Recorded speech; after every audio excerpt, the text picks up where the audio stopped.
To begin, unlock your Galaxy S24 Ultra and navigate to the Settings menu. Then go to Galaxy AI. From the top, tap on Call Assist to access its settings. You will now be on the Live Translate page.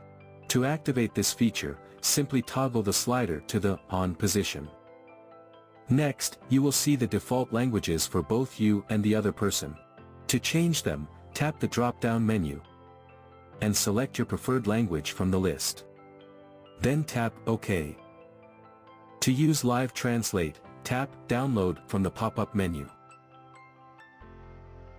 The language pack will begin downloading, and the download time may vary depending on your internet speed.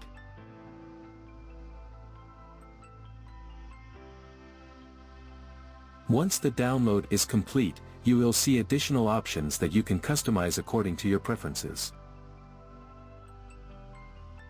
Now exit the settings and open the phone app on your device. Dial the number or select the contact you wish to call, then initiate the call. During the call, tap the Call Assist button. Next, you will see an option called Live Translate. Tap on it. It will begin translating spoken words in real time during the call. You may need to adjust your language settings to ensure accurate translation. Tap this button to stop the translation and continue the call. And the translation has now been stopped. This feature can truly be a game changer for real-time phone calls with people speaking different languages. So that's how you can use the Call Assist feature on your Samsung Galaxy S24 Ultra.